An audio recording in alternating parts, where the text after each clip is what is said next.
Hello, everyone. Welcome back. Today, we'll learn about take a look at some applications of right triangles, using right triangles to, in some cases, help us solve problems. So our goals are we're going to review and make sure you know and are able to use the right triangle definitions of the trig functions, be able to what's called solve right triangles. We'll explain that, look at some examples. And then we'll look at some application problems involving right triangles, which we can solve with the techniques we learned. So first, if we're going to do a basic review of the right angle definitions of the trig function. So if you've seen my previous video on the trig functions of acute angles, you've seen this before. But so if we have a right triangle, the right triangle is one where we have a 190-degree angle. This is our angle theta. Of course, I'll give you this angle as well. We showed in this one. Then the angle, the side, the longest side of the triangle, the one that's opposite the right angle, is called the hypotenuse. And for this angle theta here, then its opposite side is this one that's across the other side of the triangle. And adjacent side is the one that's beside it, that's not the hypotenuse. Then that we have these 6 definitions of our trig function. So sine is opposite over hypotenuse, and its cosecant is its reciprocal. Cosine is adjacent over hypotenuse, and secant is its reciprocal. And finally, tangent is opposite over adjacent, and cotangent is its reciprocal.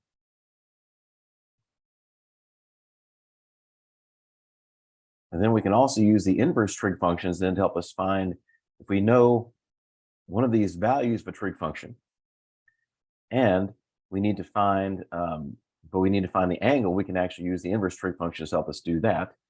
And essentially these statements are all equivalent. Okay, so if the sine of theta equals some number a, then another way to give the same information is to say that theta is equal to what's called the inverse sine of a. And that's true for cosine and tangent. Now, you can do inverse trig functions of the reciprocal ones, cosecant, secant, and cotangent, but it's easier. Well, often calculators don't have those functions. So what you can do is you can always convert the expression into something involving one of these 3 and then just use these inverse relationships. And a few notes on the inverse trig functions. You see sine, this -1 here is not a power. Okay, this is not the same as 1 over sine of a. That's not what that means. This means the inverse. And sometimes that can be a little confusing because often powers of trig functions are often written put here in front. So that can be a little confusing at times. Just remember, if you can see a -1 here, that's an inverse, not a power. Also here, we're assuming that theta is an acute angle. Then also make sure if you're working with angles in degrees, or if you want your angle in degrees, make sure in degree mode. And as I said, to find an angle, the cosecant, secant, or cotangent function, use the inverse relationships of sine, cosine, and tangent. And the last thing, something you're probably familiar with already, is the Pythagorean theorem. Let's look back at our triangle. So if you have a right triangle like this, okay, and what's going to hypotenuse is the longest side. We call that side C. Let's say we call this side, for example, like A and B. It doesn't matter which we call A and B, but just C has to be the hypotenuse.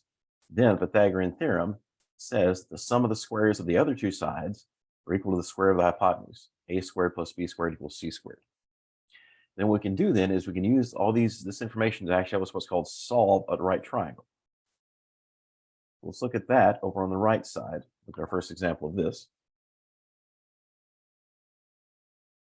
Actually, I need to, let's see. There we go. Okay. So see, it says to solve the triangle. So what does that mean? Well, basically it means to find the angles and sides that are left. Okay. So in this example, we know this angle B. Of course, we know this is our right angle, angle C. We know angle B. We don't know angle A. And then also we know this side right here. We call that side B. It's opposite angle B. And then we don't know side A or side C. Okay. So I want to find the unknown values.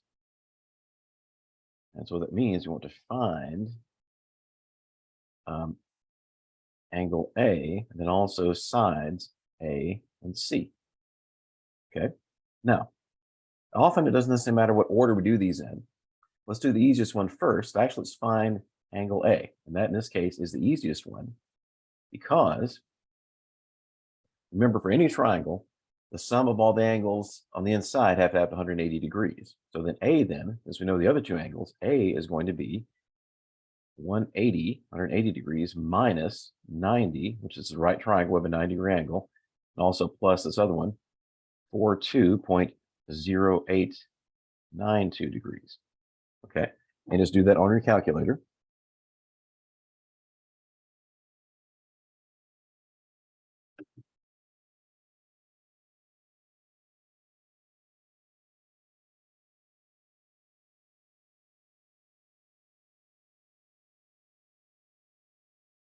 And the result then A, and if I use the same, use 4 digits here as I have for this angle, make sure you round off what the instructions require you to round off to. I get that A is equal to 47.9108 degrees. Okay, so we already know part A. All right, now here we can find this one. It really doesn't matter whether we find C or A next. We can actually use relationships to find either one of them. So I think what I will do is I'm going to find side A next. So small a, side right here. Okay, so look at what relationship we have. And also it's best to use what we're given. All right, so what we know is we know angle B, of course we know this side here. Okay, so actually we have a relationship for that. And what that's going to be, if we use angle B, then what we can say then is that the tangent of B, angle B, which is an angle B, is 42.0842 degrees, is equal to the opposite over adjacent side. And this is the opposite side, that's the adjacent side. It's equal to 56.851 over A. Okay. Now, that's also a little awkward in the sense that it's, we want to solve for A. So we can do a couple of things you can do. You can cross multiply, for example. But there's something else we could do. Before I get to that, let's remember that this is tangent of this. This is all just tangent of this is just some number. Okay. So what I'm going to do is also I'm going to flip this equation. What I mean by that is you can do this anytime for any equation, though it isn't always useful. Is if I take the reciprocal of both sides, then I still have a valid equation. Okay, it's the same equation. So what I mean by that, I'm going to flip it, and then that's going to give me then 1 over the tangent of 42.0842 degrees is equal to A over 56.851. Okay, then multiply both sides by this to get A by itself, and that's going to give me that side A is equal to 56.851 divided by the tangent of 42.0842 degrees. Okay, now I'm actually going to use, I think I'm going to use Desmos to do this. Let me write this down first before I change it.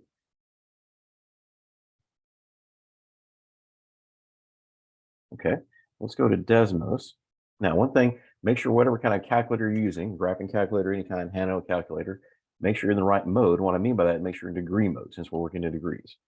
Okay, now, so on Desmos, the way to change that is go over in this wrench where it says there's settings. You notice actually already in radians currently. Let's switch that to degrees. Okay, then if we do that, we can do this all at once. Let's do 56.851 divided by the tangent of 42.0852. Okay, and that turns out to be, as you can see, 62. And also, I'll go to 3 decimal places like this length is 62.951. Okay, so this is approximately 62.951. And also, let's look at our units, figure what our units are. In this case, it's in centimeters, so it's also going to be the same units. This is going to be centimeters. Okay. All right. Now, the last thing to do, then we define side C. And actually now we have several options. We can use a trig function, or we can also use a Pythagorean theorem. Now, remember, Pythagorean theorem is only for right triangles. I'm not sure if I wrote that over here. Yeah, Pythagorean theorem for any right triangles. It's only for right triangles. If you do that, then let's do that. Okay, so we're proceed to hypotenuse. And so we're going to have c squared is equal to a squared plus b squared. So 62.951 squared. I'm actually not going to use the units, plus the other side, which is 56.851 squared. Okay, and so that means then c then is going to be the square root of this. And also, technically, we take the square root of both sides. It's plus or minus, but since these are lengths, they're always positive. And so it's going to be the square root of 62.951 squared plus 56.851 squared. And one reason to write it like this is this way we can actually plug this into Desmos or graphing calculator all at once and let it take care of all the details. And that's what we'll do. So to do you can either do a square root, click on the keyboard, there's a square root right here, or also type in SQRT. Okay, and then we had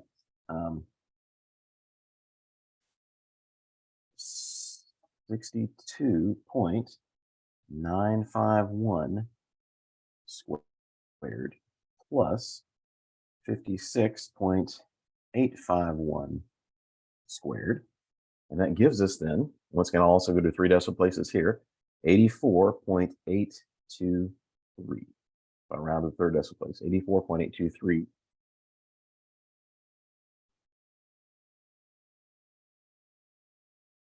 And this is also in centimeters. Now, one last thing, make sure our values make sense. So one thing that's true about triangles is that the larger the opposite side, the larger the angle is across from it.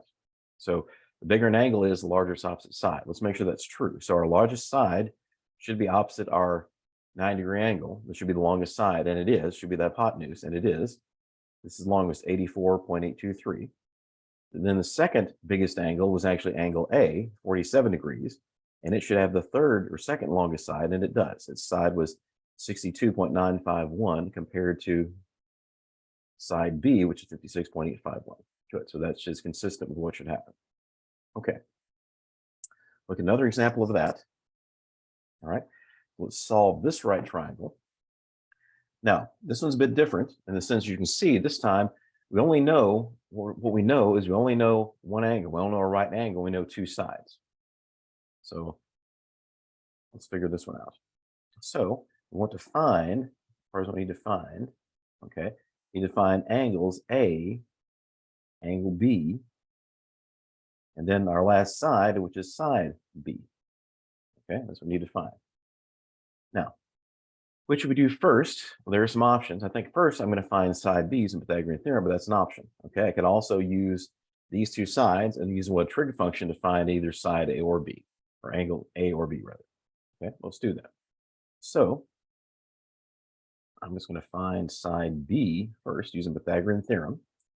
All right, once again, Pythagorean theorem says this: our hypotenuse is our longest side, the side across from the right angle, which is 15.3. And so what we're going to have is A squared, let's call this side A, it's opposite angle A. So 4.80 squared plus B squared is equal to 15.3 squared. Okay, I'm going to leave it like this for now. Let's just practice on both sides. So then B squared is equal to 15.3 squared minus 4.80 squared. And as did before, take the square root of both sides. Since these are all lengths, they'll have to be positive. And so this is going to be the square root of 15.3 squared minus 4.80 squared. And once again, I'll let Desmos do all the work. And let's approximate that to, let's do it to 1 decimal place, because that's the smallest decimal place. Okay, and so this time to do squared, I'll just use the button here, make it rid of this. So it's 15.3 squared, then minus, not plus, but minus 4.80 squared, the square root of that. That comes out, once again, I said I'll take this to 1 decimal place, since this one's only accurate to 1 decimal place, 14.5. Okay, so 14.5. So side C or side B is approximately 14.5. And that's also when we're in meters, so approximately 14.5 meters. Okay, and once again, that is consistent with what we see. It's not longer the hypotenuse. It is longer than, at least based on our image of our triangle, it's consistent with that, should be the second longest side, and it is. Okay, so that's side B. Now, once again, we have options. This side, I think I'll find side A, or angle A, rather. So it's find A, that's just a choice. All right, so what I'm going to do to find A in this case, I think I'll just use, so A. Now also, a good thing to keep in mind when solving triangles is I like to use what we're given as much as possible. Because if you make a mistake in finding side B, then you try to use side B to find something else, that mistake will carry through. I like to use what we're given as much as possible. So to find A, I look at the sides I have, its opposite side, and the hypotenuse, well, that's sine. So what's true is the sine of angle A then is equal to 4.80, the opposite side, over the hypotenuse, 15.3. Okay. Now, also I'm dropping the units, meters, they would cancel out anyway. You have meters over meters. Okay. Now, here I'm going to use the inverse sine. Okay. What I'm going to do is I'm basically going to take, actually, let me rephrase that. I should move my filter. So what I'm going to do to use the inverse sine, I'm going to, what's called take sine inverse of both sides. Okay. So what that's going to look like is, and this is essentially what I'm doing here with the inverse function. I'm going to essentially going from this expression here to this one. And so this is one way to think of doing it. Is if I take the inverse sine of both sides, inverse sine of the sine of A is equal to the inverse sine of the right side, 4.8 over 15.3. Now, since this is inverse sine, the inverse sine and sine itself cancel each other out. And what I'm left with then is that A is equal to the inverse sine of 4.80 over 15.3. Okay. Now I've taken this expression here written in terms of sine, and now the equivalent expression in terms of inverse sine. And this, I can once again use your calculator or Desmos. Also, make sure you're in degree mode. Okay, since we want our angles in degrees, make sure you're in degree mode. Let's do that. So let's go back to Desmos.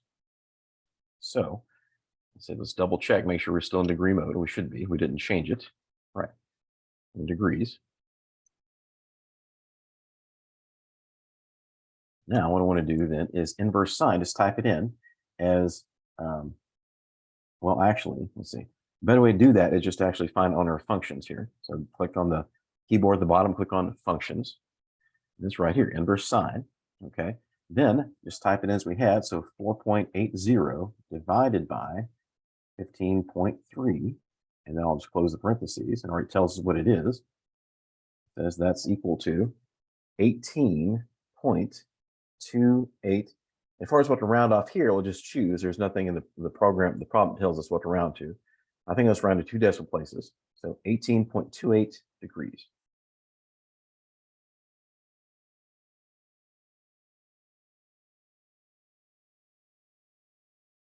Okay, and that's a choice. So 18.28 degrees. Okay, now, then last, we can find angle B. And actually finding B is now really easy because we can just use the easiest thing to do. You can also do it in the trig function if you want. The easiest thing to do here is use the fact that once again, all the angles of the triangle have to add up to 180. And so we can just do angle B is equal 180 minus 90 plus this, angle A. And let's just do that. Either use Desmos or your own calculator.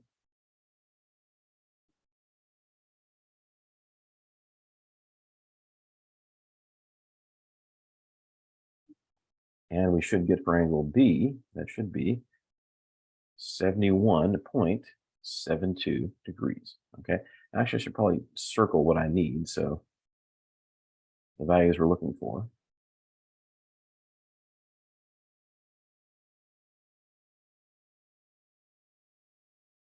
Okay.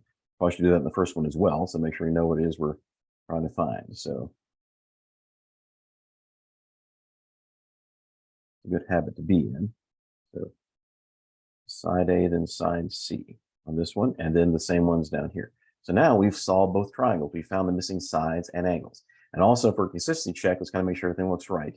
So we said that our longest side, okay, all right, we said that B, at least consistent with our picture, and consistent with it's longer than, it's not as long as the hypotenuse, which shouldn't be, okay. Angle A, looks like angle A should probably be our smallest angle based on the picture, and it is. And then side B is a bigger angle, second biggest angle, 72 degrees. And once again, then that way, side B, side A should be smaller than side B, and it is as well. Good, so that's all consistent. Okay. Now, so that's how you solve a triangle. So just figure out what your sides are, the sides and angles you're missing, then use the Pythagorean theorem, use the fact that all the internal angles add up 180 degrees, and also use the trig functions then to help you find the values of your missing sides and angles. Okay, let's look at an application problem. And this is a picture taken from a textbook. It says to measure cloud height at night, a vertical beam of light is directed to a spot in the cloud, which you see right here. Okay, so spot, it's a the light beam of light hits a spot at the bottom of a cloud from a point 135 feet away from the light source. The angle of elevation, basically the angle from horizontal to ground level to that, is 67.35 degrees. So you want to find the height of the cloud, the nearest foot. So first up, let's kind of redraw their triangle we have, so we can get a better view of it. Okay, so what it says, this side is 135 feet, and this angle is 67.35 degrees. And here's our height. That's what we want to find, h. Okay. Now, thinking about our trig functions, which one is that best fit? Well, what we know is we know this angle, we know its opposite side, and we know its adjacent side. So the best thing there would either be tangent or cotangent. And since it's probably better to just work with tangents, that's one you have on your calculator. Okay, let's do that. Okay, so I'll just say, so from the triangle, from our triangle, what we have then is, write that better. From our triangle, what we have is that the tangent of this angle, 67.35 degrees, is equal to h over 135. Okay, because that tangent is opposite over adjacent. Then once again, just to solve this, multiply both sides by 135, is that h is equal to 135 times the tangent of 67.35 degrees. And let's once again go to Desmos to do that, or your graphing calculator, or any scientific calculator. So make sure you are in degree mode, since our angle is in degrees.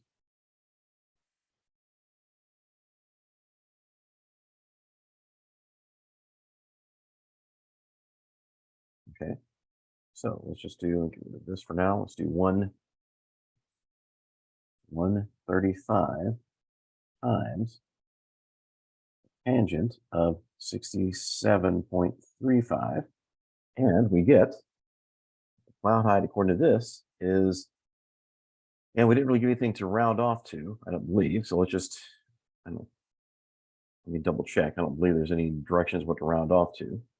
Oh, this is the nearest foot. My mistake, there is. Okay, the nearest foot. Let's do that. So the nearest foot is going to be 323. So we need to round up, 324 feet. So according to this calculation, the cloud height is approximately 324 in its feet, because this was also in feet. Okay, so that's the cloud height based on this. And let's take a look at one more application problem. So it's a little bit different, but similar. All right, it says a vertical antenna right here is mounted, or sorry, mounted on top of a 50-foot pole. So this is the antenna mounted on top of this 50-foot pole. From a point on level ground 75 feet from the base of the pole, the angle subtends an angle of 10.5 degrees. Okay, find the length of the antenna. All right, so actually it's kind of a two-part problem. So we actually have two things we don't know. Okay, we don't know this angle here. Let's call this angle theta.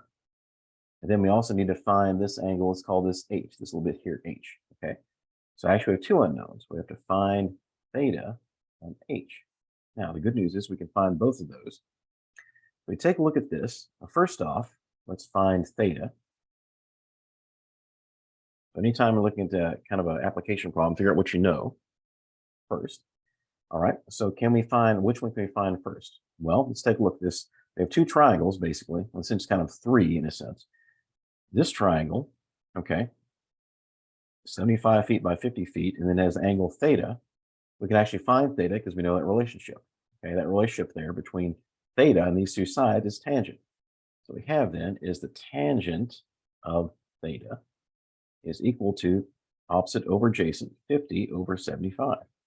Okay. Then what we're going to do then is use our inverse trig functions. So we did the inverse sine a moment ago. We're going to take inverse tangent of both sides.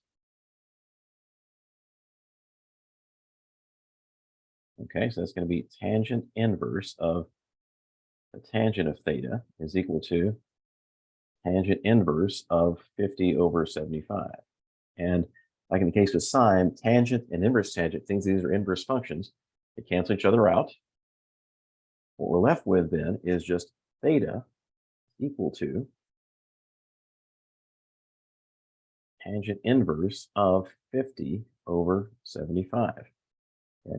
We can do that on Desmos. Let's do that. We're on your graphing calculator. We're still in degree mode. So actually, I'll go to the functions here. So click on the keyboard at the bottom, go to functions. And actually, we have all the inverse functions here, but we use tangent. And then it was 50 divided by 75. And you see that value. Now, it didn't actually say what to round to, so I'm going to round to two decimal places. 33.69, and I believe it's in feet. 33.69 round to two places. Approximately 33.69 feet. I'm sorry, not degree feet. I'm sorry. This is an angle, so degrees. Okay, I just had my mind somewhere else. This is an angle, so it's 33.69 degrees. Okay. So how does that help us? And actually, I probably should have pulled a picture of that triangle here to make this more clear. So let me do that. Should have done this before. This is theta. This is 50 feet. This is 75 feet. Okay. Now, we found that. So how can we find h? Well, let's do that next. What we do then, let's think about this other triangle we have. So we now have another right triangle. And one thing also, the small triangle here that goes from here back to there, we don't know how to solve that. That is something that can be solved potentially. There are other functions. We haven't seen that yet. We're just looking at right triangles. We have another right triangle, though, which is a base of 75 feet and has this angle, which is going to be 10.5 plus theta. Okay. And then it has this length, 50, then plus h on top of it. Let's take a look at that, this new triangle. Okay. And so this is theta plus 10.5 degrees, this angle. This side is still 75 feet. And this side is 50 plus h feet. Okay. So we can see if that makes sense. So we found theta, we add that. So this angle goes all the way from the ground up to here, which is theta plus 10.5. And this side has a length of 50 plus h. Okay. So we can also use tangent again. I'll just say, so we have tangent, and actually, let me go over here first. So theta plus 10.5 is equal to, so do 33.69 plus 10.5 is equal to 44.19 degrees. Okay. The tangent of 44.19 degrees is equal to 50 plus h over 75. Okay. Now, multiply both sides by 75. So what we get then is going to be 75 times the tangent of 44.19 degrees, but parentheses around that, don't have to. And then it's going to be equal to 50 plus h, okay? Then, actually, if you want to do this all at once, one last thing to do is subtract 50 from both sides. Also going to turn this around. I finally have that h is equal to the 75 times tangent of 44.19 degrees minus 50, okay? So you can put this all at once in the calculator on Desmos. So we're going to have, let's go down here,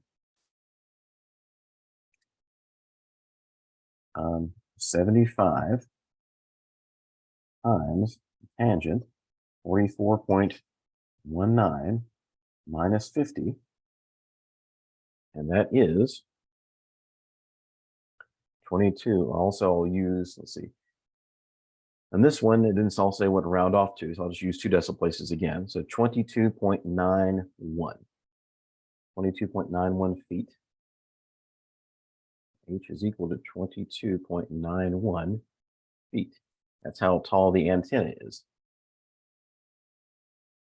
Okay, so this antenna then, just to be true, has to be 22.91 feet, almost 23 feet tall. Okay, so what we've learned today then is how to solve right triangles using some information we know about triangles, the right triangle trigonometry, inverse functions, and also the Pythagorean theorem. They learned how to solve applications, few specific applications of right triangles. Thank you. Have a good day.